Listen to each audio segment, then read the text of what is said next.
ప్రాణాపాయ స్థితిలో ఉన్న మహిళకు అరుదైన శస్త్రచికిత్సను విజయవంతంగా నిర్వహించి ఆమెకు పునర్జన్మను ప్రసాదించినట్లు మెడికవర్ హాస్పిటల్ వైద్య బృందం తెలిపారు. కోనసీమ జిల్లా రాజోలు ప్రాంతానికి చెందిన 9 నెలల గర్భిణీ మహిళకు సంబంధించిన అత్యంత క్లిష్టమైన శస్త్రచికిత్సను మెడికవర్ హాస్పిటల్స్ కాకినాడ వైద్య బృందం విజయవంతంగా నిర్వహించింది.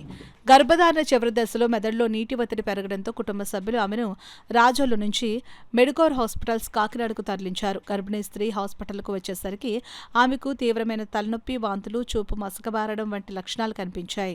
వైద్యులు వెంటనే న్యూరో సర్జరీ, గైనకాలజీ, అనెస్థీషియా విభాగాల సమన్వయంతో అత్యవసరంగా పరీక్షలు నిర్వహించారు. స్కాన్లలో మెదడులో నీటి ఒత్తిడి గణనీయంగా పెరిగినట్టు గుర్తించారు. అదే సమయంలో గైనకాలజీ బృందం సురక్షిత ప్రసవానికి ప్రణాళిక సిద్ధం చేసింది.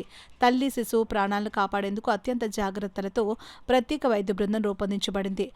న్యూరో సర్జన్ పర్యవేక్షణలో పేషెంట్ పనితీరును సమీక్షించి గర్భధారణకు అనుగుణంగా అవసరమైన జాగ్రత్తలు తీసుకున్నారు. వైద్యులు సమగ్ర పరీక్షలు నిర్వహించి ప్రసవం చేసిన తరువాత రోజు న్యూరో సర్జరీ చేయవలసిన అవసరం వచ్చిందని తెలిపారు. Medicover hospitals Kakinada centre head Subhakar Rao మాట్లాడుతూ emergency medicine, neuro surgery, gynaecology, anaesthesia, critical care విభాగాల వైద్యుల సమన్వయంతో అత్యాధునిక సదుపాయాల మధ్య ప్రసవం విజయవంతంగా పూర్తయిందని, తల్లి, శిశువు ఇద్దరూ ప్రస్తుతం ఆరోగ్యంగా ఉన్నారని వైద్యులు తెలిపారు. ఫస్ట్ రోజు బాగున్నారు. రెండో రోజు మళ్ళీ మగతగా అయ్యి కొంచెం కోమాలోకి వెళ్ళి మళ్ళీ వెంటిలేటర్ వరకు వెళ్ళాల్సి వచ్చేది. సో అప్పుడు స్కాన్ చేస్తే మళ్ళీ వాటర్ అంతా స్ట్రక్ అయిందన్నమాట. సో ఇమీడియట్‌గా మళ్ళీ ఏం చేసామంటే పైప్ ఒకటి ఈవీడీ అంటాం. వెంట్రుకులర్ డ్రైన్ అని ఒక షంట్ బయటకి ప్లేస్ చేసాం. ఎక్స్టర్నల్ ఎన్విరాన్మెంట్‌కి ప్లేస్ చేసి ఒక బ్యాగ్‌లో ఆ వాటర్ అంతా కలెక్ట్ చేయడం మొదలుపెట్టాం. ఎప్పుడైతే అది అలా ఒక 2, 3 రోజులు అలా డ్రైన్ చేసిన తర్వాత ఆవిడ మళ్ళీ కాన్షియస్‌గా వచ్చారు. వెంటిలేటర్ నుంచి ఆఫ్ చేసాము. సో మళ్ళీ మాట్లాడడం, కాళ్ళు చేతులు యాక్టివ్‌గా మూవ్‌మెంట్ చేయడం, అందరిని గుర్తుపట్టడం, ఫుడ్ అది తీసుకోవడం. ఈ 2, 3 డేస్‌లో కూడా ఈ పొట్ట ఉబ్బరం అది కూడా తగ్గిపోయింది. తగ్గిపోగానే పాత బీపీ షంట్ మళ్ళీ స్టార్ట్ చేయడం మొదలుపెట్టింది.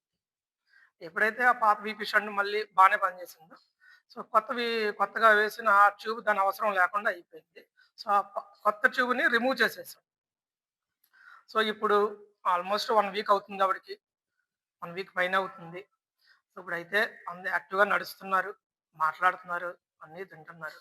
సో ఈ కేస్ ప్రెజెంట్ చేయడంలో ముఖ్య ఉద్దేశ్యం ఏంటంటే, complicated cases like pregnancy associated ఏదైనా బ్రెయిన్ ఇష్యూ ఉన్నా, so we have a team work. Gynaecologist ఉన్నారు.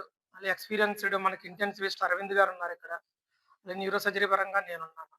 సో ఏదైనా సరే మనం డీల్ చేయడానికి కాన్ఫిడెంట్‌గా ఫుల్ ఎక్విప్‌మెంట్‌తో మనం ఉన్నాం. సో ఈ కేస్‌లో మీరు మనం ఈ కేస్‌లో ఏంటి నేర్చుకోవాలంటే దీనికి అంత ఫస్ట్‌గా ఆందోళన చెందాల్సిన లేదు. మెడికవర్‌లో we have a full team work and intensivist కూడా వారి యొక్క అనుభవాన్ని మనతో ఇప్పుడు షేర్ చేసుకుంటారు. అంటే ఫస్ట్ ఇనీషియల్‌గా ఆపరేషన్ అయిన తర్వాత ఎప్పుడైతే డెలివరీ అయిపోయిన తర్వాత పేషెంట్ బానే ఉన్నారు. దాని తర్వాత నెక్స్ట్ డే ఏంటంటే మళ్ళీ పేషెంట్ మళ్ళీ మగతలోకెళ్ళడం స్టార్ట్ అయింది. ఎందుకంటే పొట్ట ఉబ్బరం పెరిగింది కాబట్టి.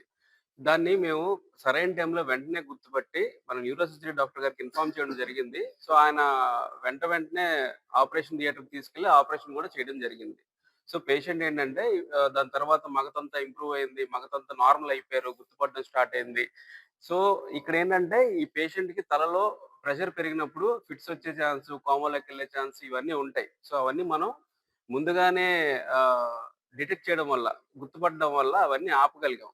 సో, మన హాస్పిటల్‌లో మెడికవర్ హాస్పిటల్‌లో 24/7 అన్ని సపోర్ట్స్, గైనకాలజీ సపోర్ట్స్ గాని, న్యూరో సర్జరీ సపోర్ట్ గాని, క్రిటికల్ కేర్ సపోర్ట్ గాని అన్ని సపోర్ట్స్ ఉన్నాయి. మనం ఇలా అన్ని హై రిస్క్ కేసులన్నిటిని ఎలాంటి కేసులైనా తీసుకోవడానికి ఎప్పుడూ సిద్ధంగా. ఆదివారం రాత్రి అయింది కూడా 11, 12 మధ్యలో సార్ వచ్చి సర్జరీ చేయడం జరిగింది. సో, ఏ టైం అయినా కూడా మనకి ఎప్పుడైనా కూడా కాంప్లికేట్ అవ్వకుండా ముందే మనం దాన్ని గుర్తించి దాన్ని ముందే చేసుకుంటేనే ప్రతి లెవెల్‌లోనే జరిగిందండి ఇది. ఎందుకంటే ఒకవేళ లేట్ అయ్యి ఉంటే లోపల బేబీ బాగుండేది కాదు. అది లేట్ చేయకుండా మనం డెలివరీ చేయడం వలన బేబీ బాగుంది. అలాగే వెంటనే మనం ఐడెంటిఫై చేసి అంటే రిస్క్‌లోకి వెళ్తుంది పేషెంట్ అనగానే ఐడెంటిఫై చేసి సర్జరీకి తీసుకెళ్ళడం వలన మదర్ కూడా అంతకన్నా ఎక్కువ కాంప్లికేట్ అవ్వకుండా కూడా సర్వైవ్ అవ్వడం అనేది జరిగిందండి.